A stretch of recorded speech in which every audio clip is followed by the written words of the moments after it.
Visayas, Mindanao at buong mundo. Ngayon ay Lunes, unang araw ng Enero 2024. Ako si Barbie Mulak at ito ang Balitang A to Z. Naitalang bilang ng firecracker-related injuries sa bansa, umakyat na sa 231. Ewan ko lang, baka tatanim siguro ng gulay, mag-alaga ng baboy, siguro gano'n na lang. Ilang tsuper na nakapag-consolidate na sa ilalim ng PUV modernization, tuloy pa rin ang pamamasada, pero hanggang sa December 2024 na lang. Sa ibayong balita, Japan niyanig ng 7.6 magnitude na lindol. Tsunami warning agad na ilalabas ng Japan Meteorological Agency para abisuhan ang mga residente na lumikas. At sa ating balitang showbiz, here comes the bride. Angelica Panganiban nag-aido na sa husband nitong si Greg Homan.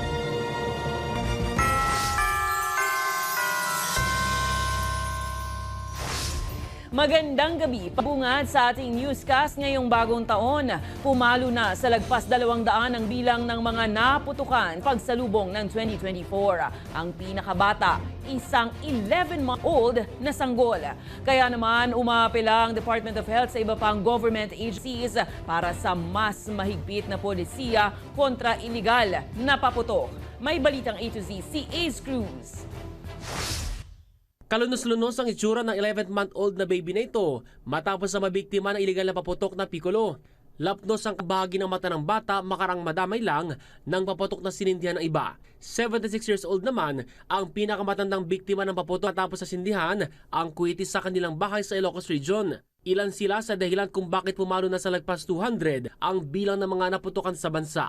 Sa datos ng Health Department sa lagpas 200 na kaso, 116 sa mga ito ay naitala nitong pagsalubong ng taon. Karamihan po ng naputukan ay yung actively nag-i-involve sa pagpapaputok. Marami due to legal fireworks. So itatandaan nyo yung sinabi namin, even if they're legal, meron pa rin silang panganib or danger. Kung tutuusin, mas marami raw ang bilang na naputukan ngayon, lalo't ito ang unang salubong sa bagong taon nang walang pandemya. Nananatiling Metro Manila ang may pinakamalaking bilang ng mga nabiktima ng paputok, sinundan ng Central Luzon at Ilocos Region.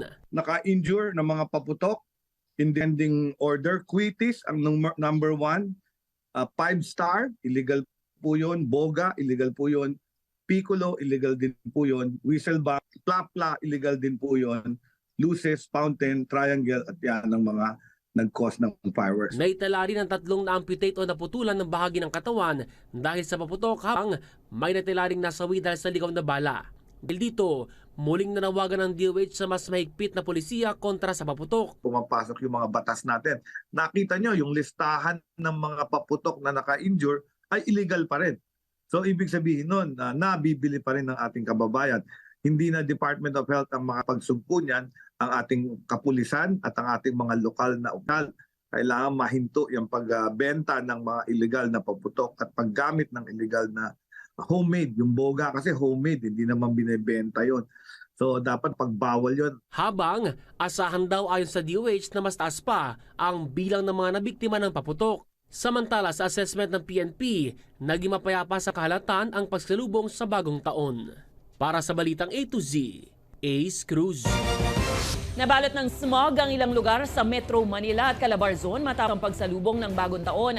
Ayon kay Health Secretary Ted Bosa, ang nakikitang smog ay mula sa mga paputok at fireworks display. Dagdag ng kalihim, delikado na makalanghap ng smog dahil posibleng magkaroon ng sakit sa baga. Kung kaya naman ang payo nito, dapat magsuot ng face mask para maging protektado mula sa smog. Masama sa ating bagayan. Pag mataas ang particulate matter, that is a danger to our lungs and our health. In fact, ang unang makakaramdam niyan yung mga may allergic rhinitis, may asthma, at may chronic obstructive lung disease. Picnic, reunion o kahit simpleng pamamasyal lang. Yan ang pakay ng libo-libo nating mga ka-A to Z kaya't dagsa mga ito sa ilang parke ngayong unang araw ng bagong taon. Habang ang ilan naman nagsimba sa Quiapo Church, dala ang ilang panalangin sa panibagong taon. Si Ace Cruz may balita ang A to Z. Sa ilang parke sa bansa ang punta ng ilan sa ating bayan ngayong unang araw ng bagong taon. Ilan sa ito Nagpiknik pa sa Quezon Memorial Circle. Huling hirit daw ito bago balik normal na schedule bukas, January 2, lalo't hindi idineklarang holiday. Wala, reunion lang namin. Nakasanayan na namin dito sa circle.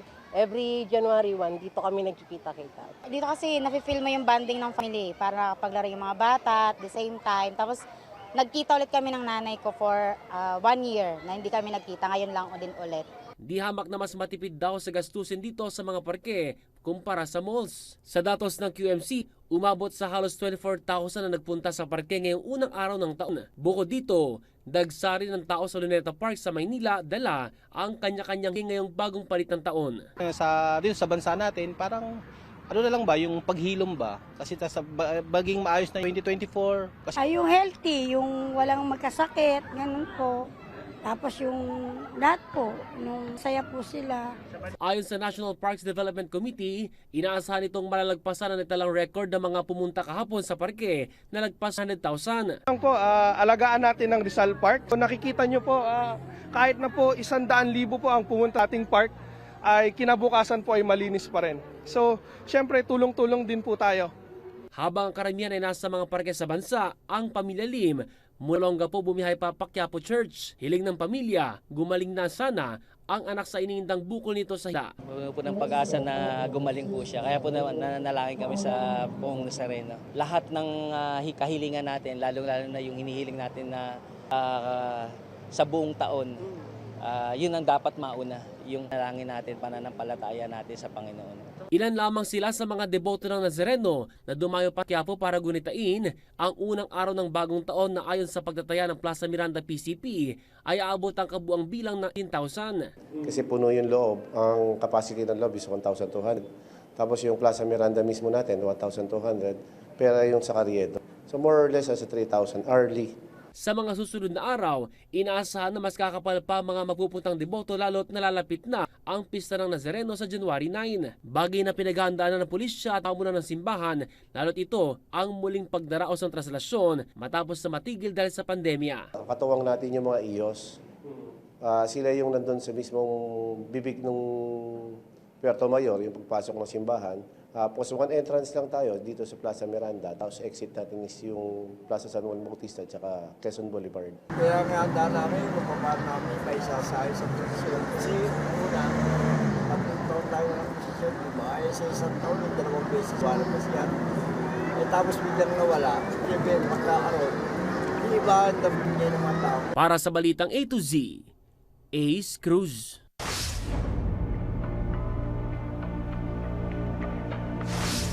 Tuloy pa rin ang pamamasada ng ilang mga tsup matapos ang deadline kahapon ng pagpapakonsolidate sa ilalim ng PUV Modernization Program ng gobyerno. Pero wala pa rin kasiguruhan kung magtutuloy-tuloy ang kanilang hanap sa kalsada dahil hanggang December 2024 lang sila papayang bumiyahe. May Balitang A to Z si Ian Maghanoy. Kampante si Mang Mamerto na makakapamasada pa rin siya at kita bilang tsuper ng hanggang Disyembre. Nilakad niya kasi ang prangkisa ng binaboundering jeep na ito ilang araw bago ang deadline kapon sa pagpapakonsolidate ng kanilang mga unit sa ilalim ng PUV Modernization Program ng gobyerno. Kailangan pa po namin bumiyahe para tama lang kami ng ilang taon. Para kahit pa paano makabiyahe pa, di pa naman bulok yung mga sasakyan namin na palitan ng basta-basta. Gayunpaman, aminado siyang hindi ng bulsa niya ang makabili ng bagong unit kapalit ng minamanehong jeep. Magkano ang isang buwan nung sasakyan noon? Magkano lang kinikita namin dito sa boundary nito? Parang hindi po namin kakayanin. Kung ano lang ibibigay sa aming biyahe, kaya nagpakonsolidate kami para kumita pa kahit paano. Kaya ang plano niya kung sakaling mawala ng hanap buhay sa kalsa, umuwi pabalik ng kanilang probinsya sa Cagayan Valley. Ewan ko lang, baka magtatanim siguro ng gulay, mag-aalaga ng baboy, siguro gano'n na lang.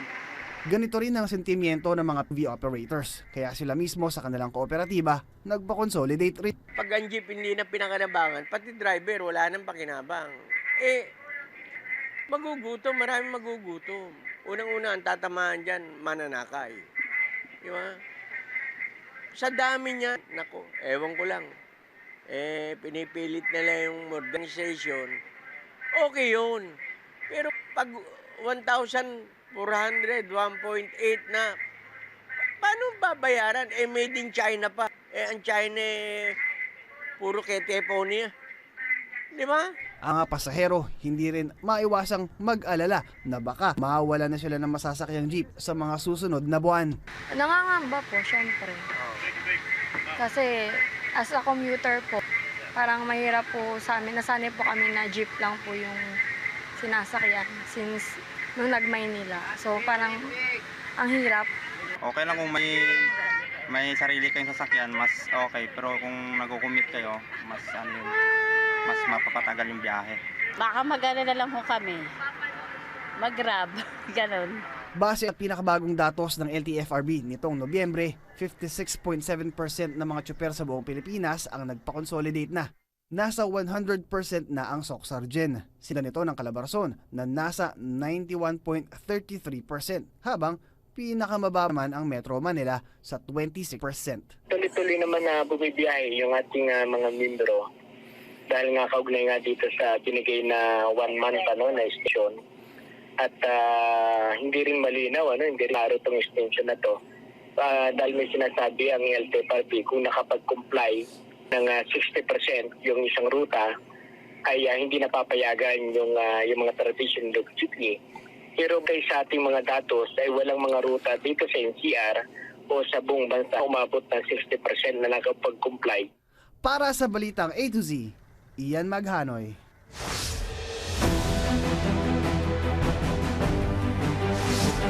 Bumati si Pangulong Ferdinand Bongbong Marcos Jr. at ang pamilya nito ng mayabong na 2024. Sa sahe ng Pangulo, kinilala nito ang mga pinagdaan nung nakaraang taon at umaasa sa maayos pang 2024. Ayon sa Presidente, nakabuo ng 33 karagang specialty centers ang administrasyon, 2,000 classroom at 7 cold chain facilities. Muling iginiit ng punong ehekutibo ang commitment ng pamahalaan sa pagtiyak ng maayos na serbisyo sa mga Pilipino.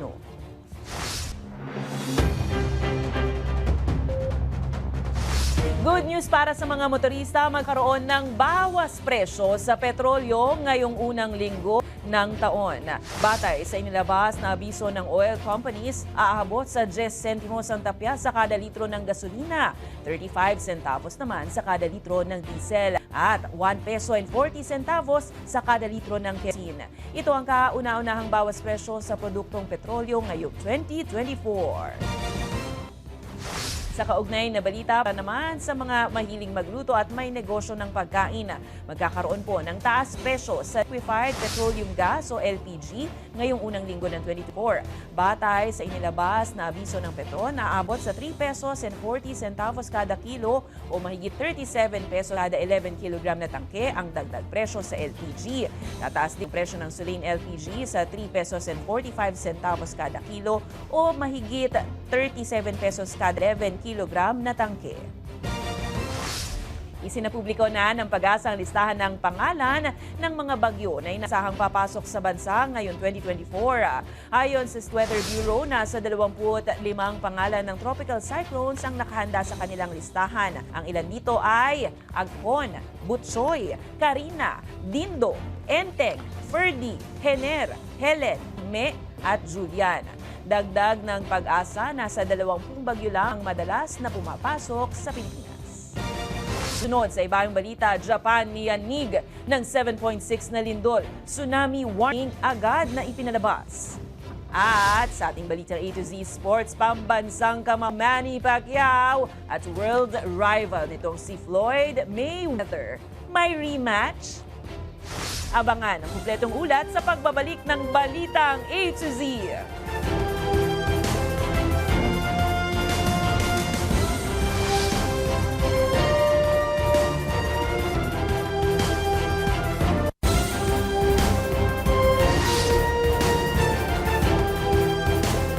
Kinumpirma ng Bureau of Fire Protection na 2 bodega sa Engineering Road, Barangay Potrero, Malabon City ang nasunog ilang oras pa lamang sa pagpapalit ng bagong taon. Batay sa report ng AFP, pasado 1:00 ng madaling araw nagsimula ang sunog sa isang bodega na naglalaman ng mga shopping parcel items. Pero ayon sa katiwala ng warehouse, nadamay lamang umano ang kanilang bodega at nagsimula ang apoy sa isa pang katabing bodega ng garments. Pahirapan ang pagresponde ng mga bumbero dahil bukod sa mabilis ang pagkalat ng apoy, magkakasunod din ang rumesponde nila ng sunog sa iba't ibang lugar sa Metro Manila. Tumagal ng halos 4 na oras bago na ideklarang kontrola na ang sunog. Samantala, patuloy naman ang investigasyon ng ahensya sa pamulan ng apoy at hindi nila iniaalis ang posibilidad na sa paputok ito nagsimula. Nagsimula siya sa YRY warehouse and we still conducting initial investigation at nadamay din po itong Next Trend Garment. Ito yung mga shopping parcel items, different shopping parcel items to. So kaya ganito kalaki pa ang apoy na na-encounter namin. Light materials, highly flammable yung iba. Sa iba pang balita, matapos araruhin ng isang SUV ang loob ng isang bangko sa Quezon City. Kinasuhan na ng Quezon City Police District Office ng reckless imprudence resulting in homicide, multiple physical injuries at damage to property ang driver ng SUV. Ayon sa QCPD, nasawi ang isang individual at 5 naman ang sugatan sa naturang insidente. Nakalabas na sa ospital ang 5 individual at patuloy na nagpapagaling sa kani-kanilahanan. Naglabas naman ng show cause order ang Land Transportation Office laban sa may-ari ng SUV. Ayon din sa ahensya, ipinagpapalinag nila ang driver kung bakit hindi dapat kasuhan ng paglabag sa reckless driving at Land Transportation and Traffic Code. Binigyang diin pa ng LTO na oras na hindi sumipot ang suspect sa January 10, 2024, otomatiko nila itong kasuhan. Sa ngayon, suspendido muna ang lisensya nito ng 3 buwan.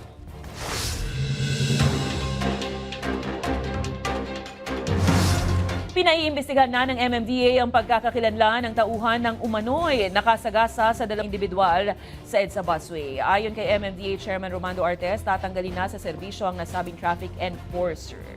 Samantala na neutralize naman ang nasa 60 high-value profile na individual na kasapi ng teroristang grupo. Dahil yan sa tuloy na operasyon ng mga militar noong nakaraang taon.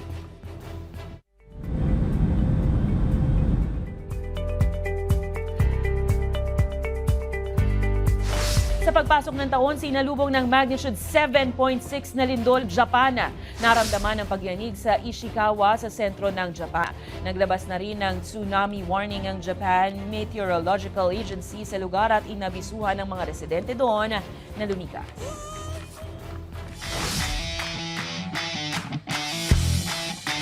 Pambansang kamao Manny Pacquiao muling nakaharapin ng world rival nitong si Floyd Mayweather sa isang rematch ngayong taon. Inanunsyo ito ni Manny sa pagbisita sa Rizin 45 sa Japan matapos tanungin mismo ng Chief Executive na si Nobuyuki Sakakibara. Naibahagi ang video na ito sa mismong social media account ni Rizin. Taong 2015 nang huling nagharap sa boxing ring ang dalawa kung saan itinanghal na nagwagi via unanimous decision si Floyd Mayweather. Sa aming pagbabalik, here comes the bride, ang Panginiban. Nag-I do na kay Greg Homan. Manatiling nakatuto, kayo ay nanonood ng Balitang A to Z.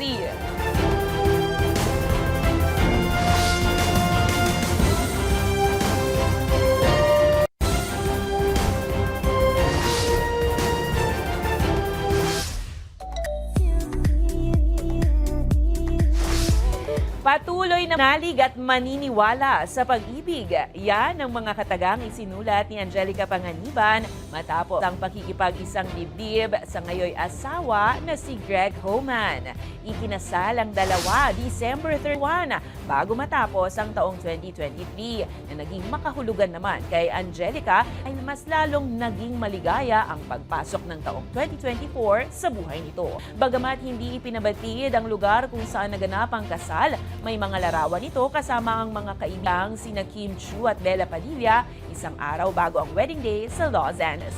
Ilang linggo bago isilang ang anak nila ni Homan na si Bean, inanunsyo ni Angge noong 2022 ang kanilang engagement sa kanyang vlog. Nagkakilala ang dalawa 2018 at naging official couple noong 2020. Best wishes to Angelica and Greg.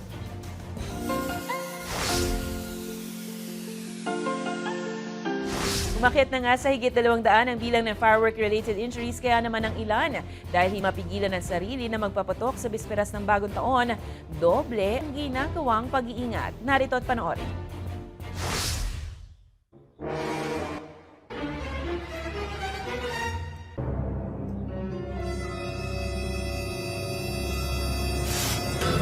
In nomine Patris et Filii et Spiritus Sancti.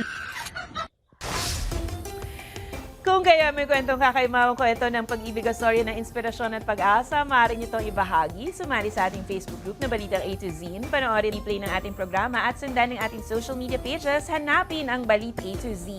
Ang ating quote of the night ay mula sa isang manunulat na si Jonathan Hui.